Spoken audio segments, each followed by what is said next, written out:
Buenas tardes. Acababa el podcast anterior con la noticia de que la empresa de lobbies controlada por el exministro del imputado señor Rodríguez Zapatero, don José Blanco, empresa en la que participaba también don Alfonso Alonso, exalcalde del Partido Popular en Vitoria, fue contratada por el Colegio de Registradores para sus cosas, en concreto Acento Public Affairs. También en el año 2019, en un congreso de registradores, la estrella invitada fue don José Luis Rodríguez Zapatero. Poco después, el registrador, don Luis Fernández del Pozo, publicaba textualmente en 2020 lo que en 2026, en plena ola de corrupción, iba a ser el anteproyecto de ley de integridad pública, en que desaparecen las fuentes de información notarial a tiempo real de la Administración en relación con las compraventas de participaciones sociales.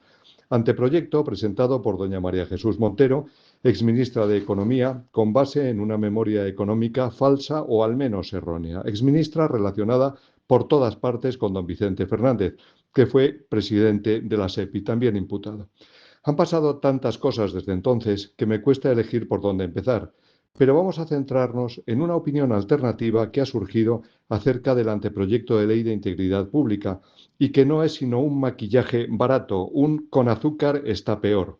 Y en los acontecimientos que se han dado en el seno de la Dirección General de Seguridad Jurídica y de Fe Pública, antes Dirección General de los Registros y el Notariado, que pueden estar comenzando a oler a posible corrupción. La opinión alternativa sobre el anteproyecto consiste en que el mismo contemple, junto con el documento privado con firma digital y sin control notarial, que mantiene, y la inscripción registral constitutiva, que mantiene, la posibilidad del otorgamiento de escritura pública notarial para la transmisión de participaciones sociales, como opción. ¿Es admisible esto? De ningún modo.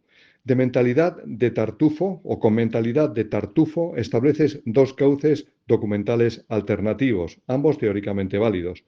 Uno sin garantía ninguna en el momento de nacimiento del negocio jurídico y sin comunicación inmediata a la Administración, como es el documento privado con firma digital no comprobada notarialmente y con inscripción constitutiva. Y el otro, la escritura pública. A elegir. Miren, además de ser mafioso o corrupto, como comprenderán, hace falta ser imbécil si lo que pretendes es opacidad o tramas societarias para ir por la vía notarial, que implica el control que precisamente quieres evitar. Irás por el cauce de la firma digital sin intervención notarial con el documento privado y tendrás la mona vestida de seda que mona se sigue quedando con la apariencia de juridicidad que te da una inscripción nada menos que constitutiva, pero de contenido material vacío. Si usted tiene basura y le añade azúcar, no tendrá nada bueno. Tendrá usted basura con azúcar. A uno de estos que plantean tal posibilidad les invito a que cojan el mejor vino que conozcan y lo mezclen con el líquido nauseabundo que se les ocurra. ¿Qué pasa? ¿El líquido nauseabundo sabe a vino magnífico o es al revés? Lo que era vino bueno ya no hay quien se lo beba. Esta postura es completamente rechazable y es ofensiva y antijurídica, porque compara aquello que sí vale con lo que no vale para nada. Es tan rechazable conceptualmente como la inscripción constitutiva, porque no me cansaré de repetirlo. Se pretende que la inscripción cree el negocio jurídico. No, señor. El registrador no crea nada ni lo ha hecho nunca, como comentamos en otros podcasts. El negocio jurídico nace antes, cuando concurren consentimiento, objeto y causa lícita, con control de funcionario público en el momento de su nacimiento y comunicación inmediata a la Administración, como exigen las directivas de la Unión Europea y el sentido común, sin que ese control pueda ser posterior y sin que un control posterior pueda convalidar lo que no se comprobó cuando surgió el negocio jurídico. Todas las críticas no contradichas y vertidas sobre el anteproyecto no desaparecen con esta memez de convivencia entre los dos sistemas. Me recuerda mucho a aquel ecléctico que ante dos posiciones enfrentadas, la que decía que 2 y 2 eran 1 y la que decía que 2 y 2 eran 4, afirmaba que no había que ponerse así, que 2 y 2, pues hombre, eran 3. El rigor jurídico e intelectual va por esa vía. Precisamente porque el control del nacimiento del negocio jurídico tiene que ser cuando nace, ya ha aparecido algún genio registral hablando de firma ante el registrador. Vamos a ver, vamos a volver a Barrio Sésamo. El registrador califica, el notario autoriza e informa a la Administración, el juez juzga, el letrado de la Administración Pública realiza su función encomendada dentro de los procedimientos judiciales. El policía tiene la potestad de poner multas. No todo funcionario público, por el hecho de serlo, puede hacer de todo. Puede hacer lo que por ley y por su propia naturaleza le corresponde, nada más. Y eso es lo que se llama Estado de Derecho. Si el registrador quiere hacer otras cosas, que haga lo que hacen los demás, hacer oposiciones a otra función pública. Si tienes, amigo registrador, serias dudas acerca de la utilidad de tu función y de tu estatus, que creo que tú tienes más dudas que yo, oposita a otra cosa, pero no te conviertas en una especie invasiva de otras funciones, y menos con lobbies pagados de por medio. No te conviertas en un muerto de hambre. Sabemos que en principio no tienes problemas de ingreso mínimo vital. Repito, el hecho de ser funcionario público no te da funciones que no tienes. No puedes dictar sentencias porque no eres juez. No puedes poner multas porque no eres policía. No puedes defender a una parte en un procedimiento judicial porque no eres abogado. No puedes autorizar nada, no puede haber firma ante el registrador porque no eres notario. No os hacéis competencia entre vosotros y lo vuestro, más que un arancel, la mayoría de las veces es una renta de monopolio incompatible con la legislación europea. Tú calificas, nada más. Si pretendes otra cosa es que te falta base. Ya sabes, barrio Sésamo, alto, bajo, grande, pequeño y cosas así. Tengan en cuenta además que la coexistencia entre escritura pública y documento privado con firma digital quiebra el índice único informatizado notarial y la base de datos de titularidad real, haciendo un melting pot que solo puede acabar en la destrucción del sistema, de manera que la UCO, la UDEF y todo el aparato estatal contra la corrupción cae estrepitosamente, por la gracia de la inscripción constitutiva registral, que por otra parte no creo o no va a ser gratuita.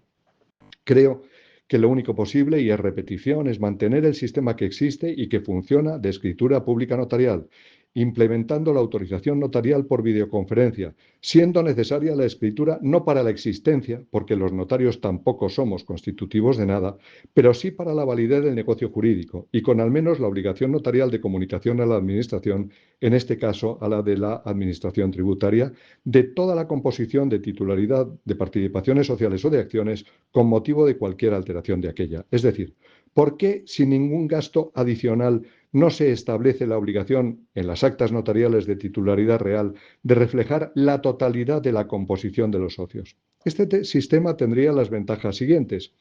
No supondría ningún gasto suplementario.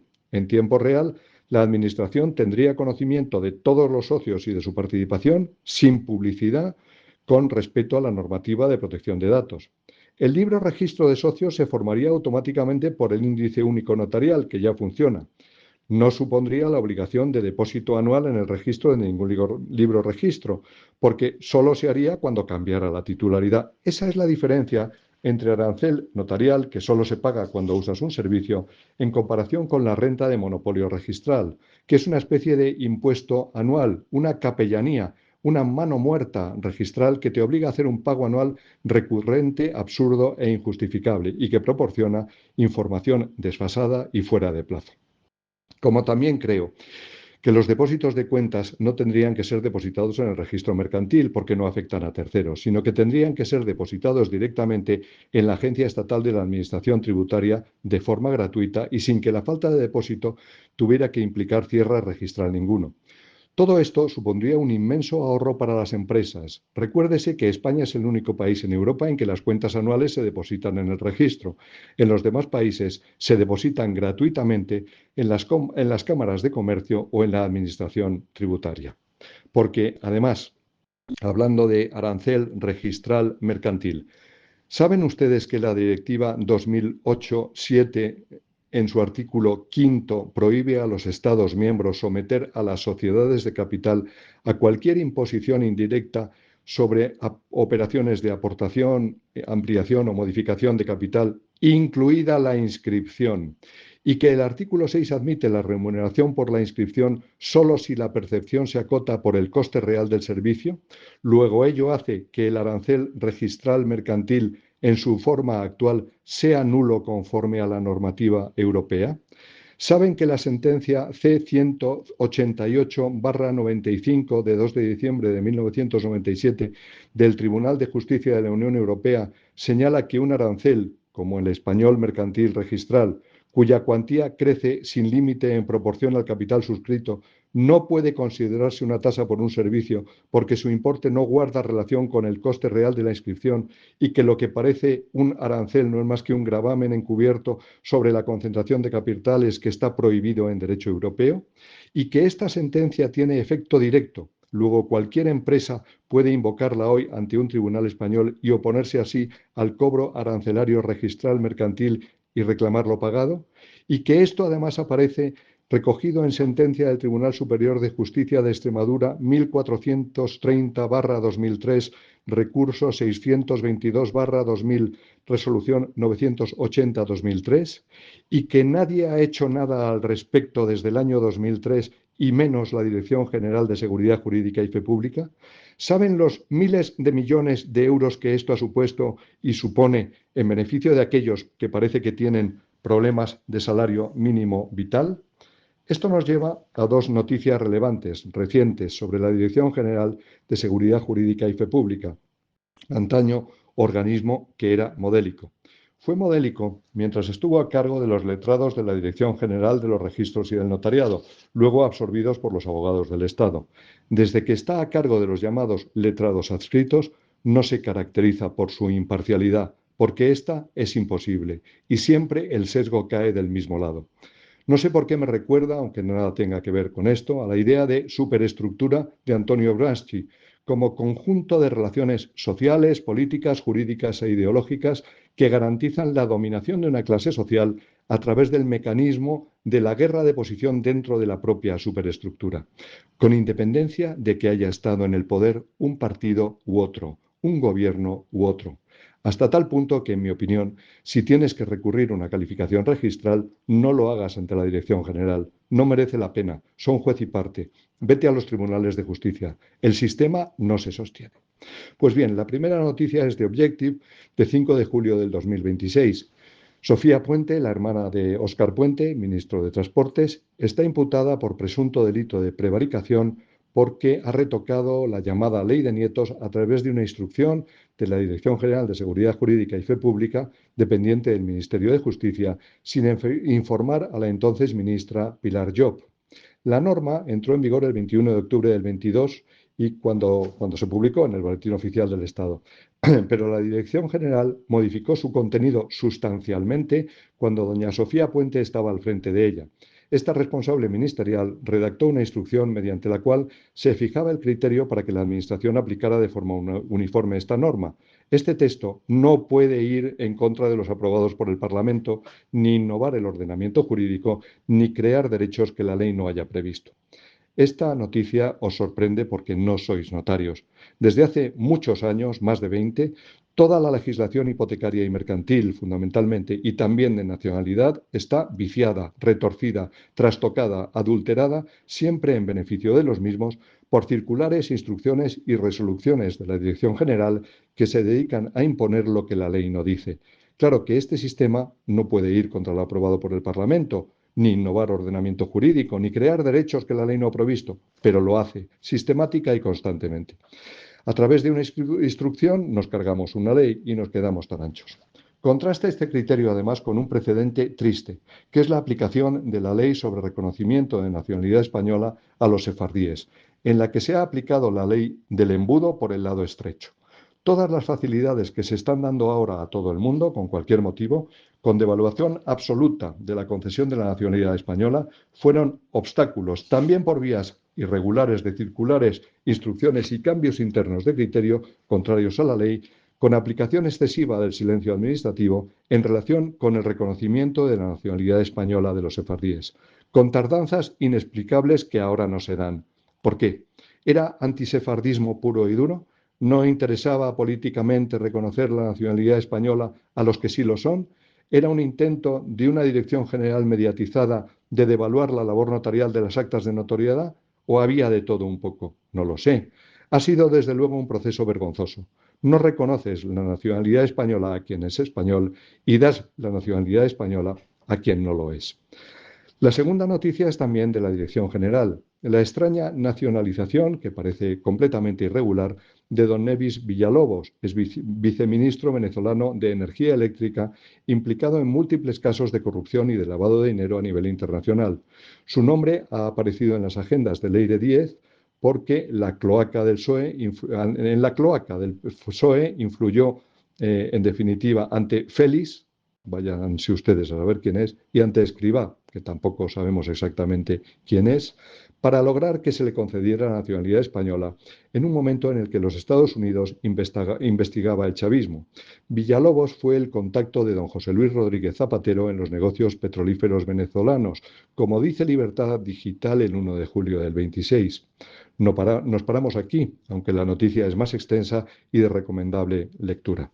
Por otra parte, según el periódico, de 9 de junio del 26, está vinculado con la trama dirigida a boicotear a fiscales, jueces y guardias civiles en causas que puedan afectar al gobierno de don Pedro Sánchez y también con el caso del señor Zapatero. Tras dos intentos fallidos de concesión de la nacionalidad por vía ordinaria, Villalobos la obtuvo en octubre del 25 a través de la denominada Ley de Nietos. Según las mismas fuentes, se examinó y estimó con criterios jurídicos por 4 funcionarios. Hay un dictamen de una consejera, un visto bueno del jefe del servicio, la propuesta del subdirector general y la resolución de la directora general, doña Esther Pérez Jerez.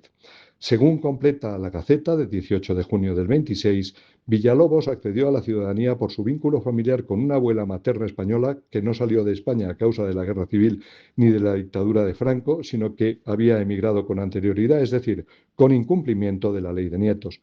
La resolución favorable fue tramitada dentro de la Dirección General, dependiente del Ministerio de Justicia, y firmada por la directora general, doña Esther Pérez Jerez, que rubricó la decisión definitiva. Antes de recurrir a este mecanismo, el antiguo alto cargo venezolano había tratado de nacionalizarse por residencia en 2 ocasiones. La primera petición fue presentada en 2017 y rechazada en 2020. En 2024 volvió a iniciar el procedimiento, pero recibió nueva respuesta negativa en 2025, al considerar la Administración que no reunía las condiciones legales exigidas. Meses después de que ya hubiera adquirido la ciudadanía por la Ley de Memoria Democrática, se produjo una situación absolutamente kafkiana. El 10 de octubre del 2025, doña Esther Pérez Jerez firmó otra resolución en la que se incluía que Villalobos no había demostrado de forma suficiente la buena conducta cívica requerida para obtener la nacionalidad por residencia. Y este documento se apoyaba en un informe del Ministerio del Interior fechado el 14 de agosto del 25. En él figuraban 3 anotaciones desfavorables: una investigación de octubre del 2018 por presunto blanqueo de capitales y de asociación ilícita, una causa abierta desde marzo de ese año en el Juzgado Central de Instrucción número 2 de Madrid y un antecedente de la Guardia Civil relacionado con una pesquisa por blanqueo iniciada en octubre del 2017. Esa es la forma de proceder de la Dirección General de Seguridad Jurídica, nada menos, y de Fe Pública y de su directora. A lo mejor hay un hilo que conecta todo esto. O sea que el imputado señor Rodríguez Zapatero tiene conexión con el petróleo venezolano y a través de la Dirección General se protege ilegalmente con la nacionalidad española al mayor corrupto venezolano en cuestión de hidrocarburos. Suponemos, por su situación, que el señor Rodríguez Zapatero estará evidentemente interesado en la opacidad del blanqueo y de las tramas societarias corruptas, que son las mismas que se descubren por un sistema notarial que se quiere destruir. Ese mismo señor Rodríguez Zapatero, que aparece también como distinguido registralista en congresos organizados por los registradores, previo paso por caja de determinado lobby. Y resulta, deus ex machina, que surge en este momento el anteproyecto de ley de integridad pública. En este ambiente y con estos antecedentes, ¿se puede hacer la reforma legislativa que se pretende con quiebra del sistema? ¿Hay en reserva más anteproyectos